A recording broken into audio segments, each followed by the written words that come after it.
guys, it's Zanobia here. Today I'm going to make a headboard out of this cardboard box. This cardboard box came from my box spring that I got a while ago. I had to break the box apart into two equal sides, and then I decided to keep the sides and I placed them in the center just to make it even thicker, so I lined them up about this way. And then I taped them down just so they wouldn't move. And then I put the other side of the box together so I can have, you know, the two sides together. And I used a lot of tape, which I really didn't have to, but I did. This is the spray adhesive that I bought so I can use to spray the mattress pad. I got a twin size XL mattress, which, as you can see, there's this space left over, but I'm going to cut the excess off from here and then, you know, glue it there.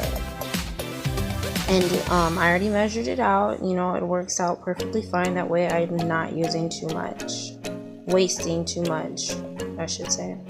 But yeah, so we take this spray adhesive, I got it from Walmart, and start spraying the mattress pad down to the cardboard.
See here, the mattress pad even has a little bit left over, and this is a twin size that I used for mine.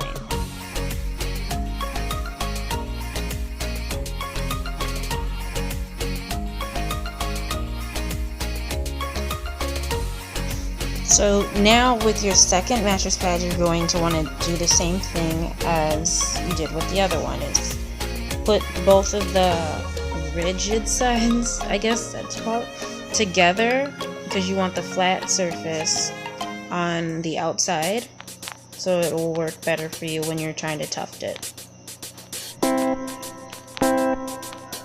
And I'm just doing it this view so you can kind of see how I'm spraying it.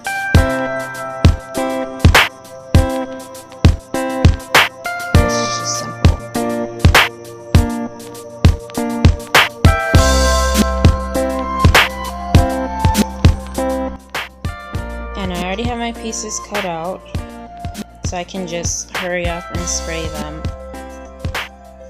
Now mind you, depending on the size that you use, of course things would be different.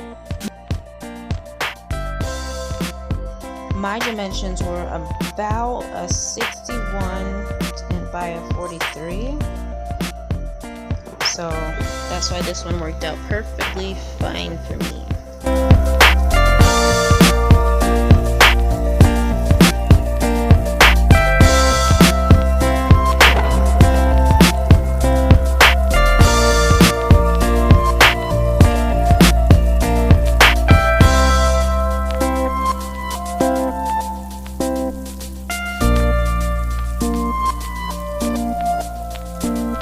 Now, for me, this part was a little difficult, trying to figure out where I wanted to place the buttonholes, you know, and I was thinking about doing 9, but then I seen how close those were together, so I was trying to do maybe 8 of them, even though that wasn't much of a difference, but I just felt like 7 wouldn't have worked out. And I mean, I think 8 worked out fine for me. So what I did was I marked the top part 8 inches from the top and 12 inches from where I wanted the bottom to be. That way, for where I place my headboard, you should be able to see the 3 rows of buttons that I'm going to do. So right now I'm just like measuring out the distance, and I didn't have a ruler, so I had this box. So I was using that to draw the straight line to match it up.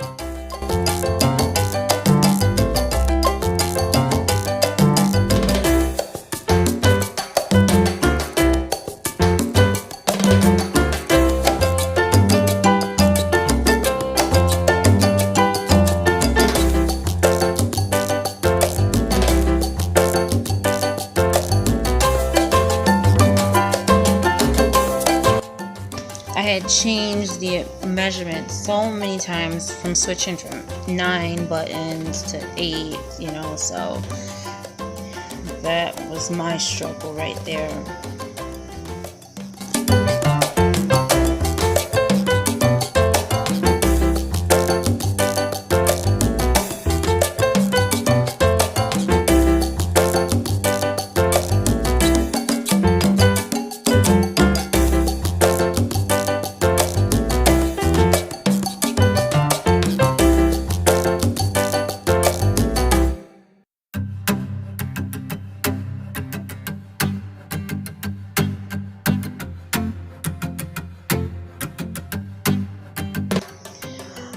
At this point, I believe I had where I wanted my holes to be, so I'm just making the X's and lining them up to make sure that everything matches up.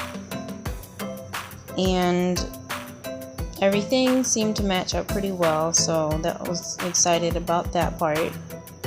If you're wondering about the sizes that I used, I did about 8 inches from the top is where I started, and 8 inches from the side for the top and the bottom rows, and they were about 6 to 7 inches apart.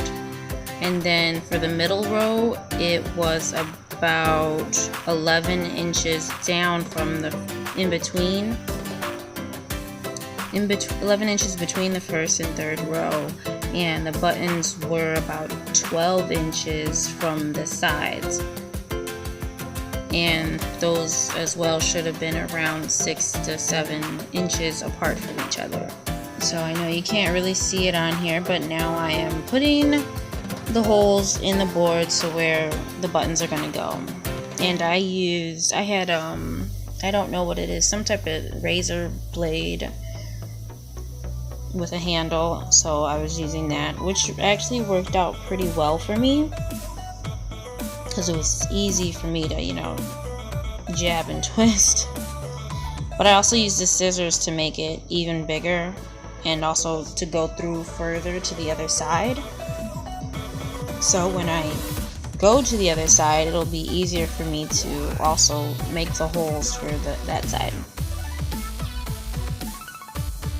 So here it is with the holes in it through the mattress pad, and then I put in the cotton batting on the cotton batting for that to have it lay smooth, and I stapled it in. So that's how that looks. And then I had put the backing on it, and I stapled in one side.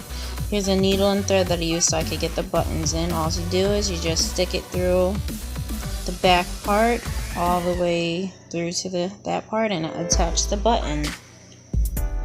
And here's a few of them done. And this is like where I'm halfway done with it. It was a long process. And now I'm done, and I have the point to where I want to put the backing on. So I had this black fabric, and I used this to cover it, which you don't have to, but I kind of wanted to. And this is how it came out for my backing, and this is how it looks completed.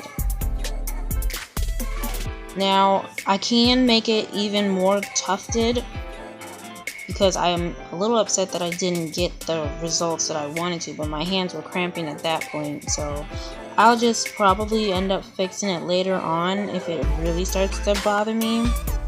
But I do like how it turned out. This isn't the original fabric that I wanted to use, but I do love how it turned out.